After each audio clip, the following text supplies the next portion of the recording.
Israël au bord du chaos. L'attaque la plus redoutée par Netanyahou devient réalité, Tel Aviv est détruite. Imaginez un matin où le ciel au-dessus de Tel Aviv s'embrase soudainement, où les sirènes hurlent et les bâtiments s'effondrent sous un déluge de feu et de fumée. Ce jour-là, personne ne s'attendait à voir la ville autrefois invincible si réduite à un champ de ruines. Benjamin Netanyahou, l'homme qui semblait maître du jeu, se retrouve désemparé face à cette attaque dévastatrice. Ce n'est pas une simple offensive, c'est une réponse à des années d'injustice, de sang versé à Gaza et de promesses brisées. Le monde retient son souffle. Une nouvelle ère vient de commencer où le pouvoir, la foi et la vengeance s'entremêlent dans une bataille sans précédent. Tel Aviv, jadis symbole de force, vacille, et l'avenir du Moyen-Orient est plus incertain que jamais. Restez avec nous, car ce que vous allez découvrir pourrait changer à jamais votre regard sur cette région. Pour mieux comprendre les enjeux cachés derrière cette attaque historique, n'hésitez pas à liker cette vidéo. Partagez votre opinion en commentant simplement « La paix est-elle encore possible ?»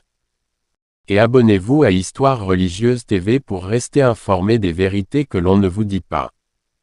Votre voix compte. Rejoignez la discussion dès maintenant. La chute de l'invincible. Israël a toujours été considéré comme une puissance militaire redoutable au Moyen-Orient, avec un système de défense aérienne parmi les plus avancés au monde. Les autorités dirigées par Benjamin Netanyahou ont souvent affiché une confiance inébranlable en leur capacité à protéger le pays contre toute menace extérieure.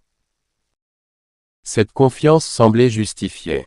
Des murs de fer invisibles, des radars ultra sophistiqués et une armée bien équipée donnaient à Israël une aura quasi invincible. Pourtant, malgré cette force apparente, une attaque d'une ampleur et d'une intensité jamais vue a surpris toute la région. Ce qui semblait impensable est devenu réalité. Les défenses les plus modernes ont été percées, laissant la ville exposée et vulnérable. Cette situation bouleverse tous les équilibres, remettant en question non seulement la sécurité d'Israël, mais aussi la stabilité de toute la région. C'est cette réalité dramatique et pleine de conséquences que nous allons explorer ensemble. Le matin du chaos à Tel Aviv. Ce matin-là, le ciel d'Israël ne ressemblait à aucun autre. Dès les premières lueurs de l'aube, une étrange tension flottait dans l'air, mais personne ne s'attendait à l'ampleur du chaos qui allait s'abattre sur Tel Aviv. Soudain, des colonnes de fumée noire jaillirent à l'horizon, déchirant la tranquillité apparente de la ville. Les sirènes d'alerte se mirent à hurler sans relâche, et le bruit assourdissant des explosions résonna dans chaque quartier. Les gratte-ciel, symboles de modernité et de puissance, tremblaient sous les frappes précises et implacables des missiles ennemis. En quelques minutes, la métropole vibrante, cœur économique et politique d'Israël, se transforma en un paysage apocalyptique. C'était plus qu'une attaque, c'était une déclaration de guerre, un rappel brutal que personne n'est invincible. Netanyahou face à l'impensable. Benjamin Netanyahou, l'homme qui avait toujours incarné la fermeté et la détermination d'Israël, se tenait alors dans un bunker sécurisé, observant les images qui défilaient sur ses écrans. Autrefois arrogant, sûr de sa supériorité militaire, il resta silencieux, les traits marqués par une lourde inquiétude. Cette attaque n'était pas seulement une surprise stratégique, c'était un coup porté à son autorité et à la réputation de la défense israélienne.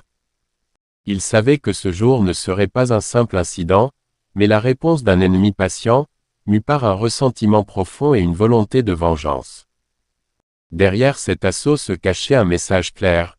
La période d'immunité d'Israël touchait à sa fin, et les conséquences seraient lourdes. Le drapeau rouge de Jamcaran, un symbole de vengeance. Au cœur de ce bouleversement, un symbole émergea, porteur d'une signification aussi mystique que politique, le drapeau rouge hissé sur la coupole de la mosquée de Jamcaran en Iran. Pour beaucoup, ce simple geste passa inaperçu. Mais pour le peuple iranien et ses alliés, Ce drapeau incarnait un appel solennel à la justice divine et à la revanche. Dans la tradition chiite, le rouge symbolise le sang versé injustement et la promesse que cette souffrance ne restera pas impunie. Ce drapeau rouge était donc bien plus qu'un signal militaire. Il représentait une mission spirituelle, un serment que la douleur du passé allait trouver son écho dans le présent. C'était le signe que le combat venait de franchir un nouveau seuil, avec la foi comme moteur et la détermination comme arme. Une nouvelle génération d'armes, le missile Fatah 1. L'attaque ne se limita pas à Tel Aviv. Rapidement, d'autres villes israéliennes furent touchées par une vague de destruction sans précédent. Des missiles s'abattirent sur Haïfa, Ashdod et même Jérusalem, défiant les systèmes de défense aérienne réputés invincibles. Le pays tout entier sombra dans le chaos, les infrastructures stratégiques étant paralysées une à une. Partout, les habitants fuyaient ou cherchaient refuge, pris entre l'angoisse et l'incertitude. La force et la précision de ces frappes laissaient penser à une nouvelle génération d'armes plus sophistiquées et redoutables que jamais. C'est alors qu'apparut le nom du missile Fatah 1, ce nouvel arsenal iranien qui jusqu'alors était enveloppé de mystère. Ce missile hypersonique, capable de filer à des vitesses incroyables, jusqu'à 13 fois la vitesse du son, dépasse tout ce que les experts militaires connaissaient.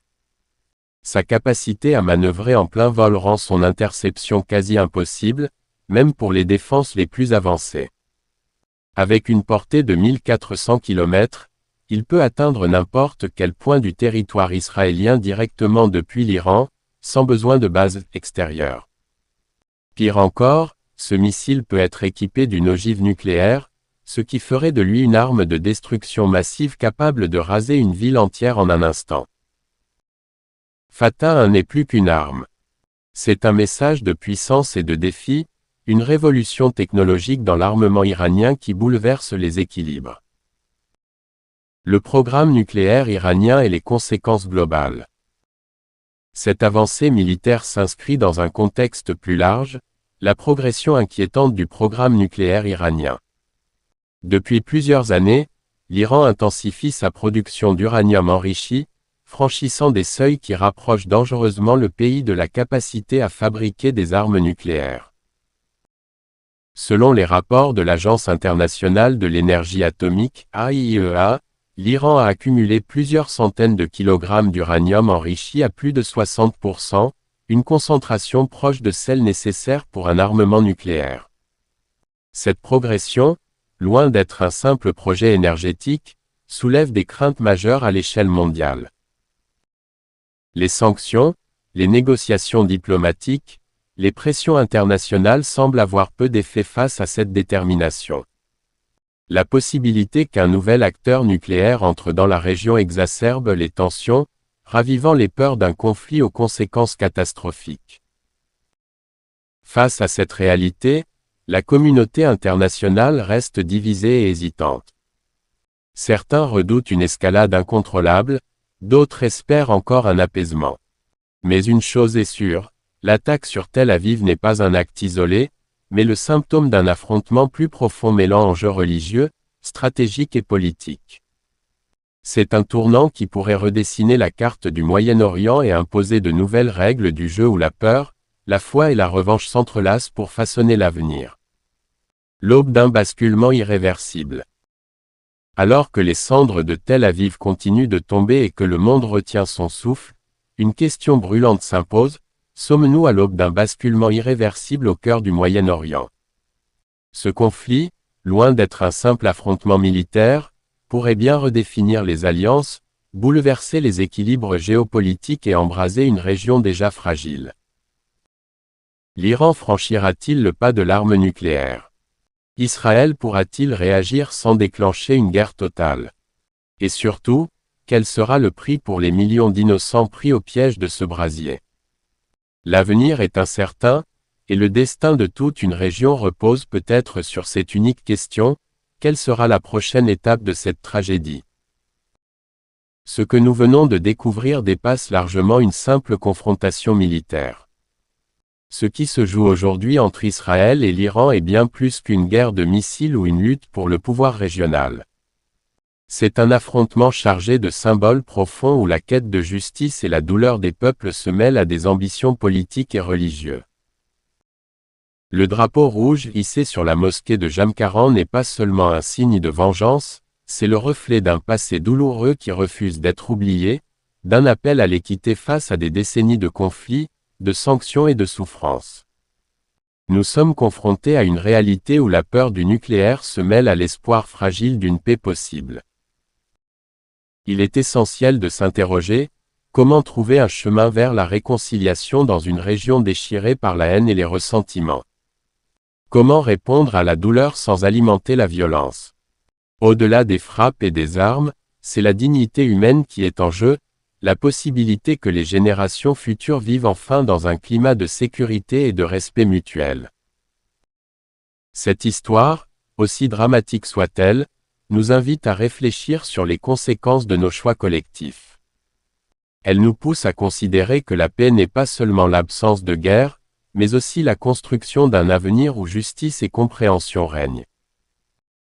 Alors que les regards du monde sont braqués sur cette région, nous devons rester vigilants, engagés et surtout solidaires face à ce défi majeur. Si cette vidéo vous a interpellé, partagez-la pour que le débat s'élève et que chacun puisse contribuer à cette quête essentielle. La paix est possible, mais elle exige que nous soyons tous acteurs du changement. Votre avis compte. Si cette vidéo vous a touché et fait réfléchir, n'hésitez pas à laisser un like pour soutenir notre travail. Partagez-la avec vos proches pour que le message puisse atteindre le plus grand nombre. Dites-nous en commentaire ce que vous pensez de cette situation. Pensez-vous qu'une paix durable est encore possible? Abonnez-vous à notre chaîne Histoire Religieuse TV pour ne rien manquer de nos prochaines analyses et histoires puissantes. Ensemble, restons informés, engagés et solidaires face aux défis qui façonnent notre monde.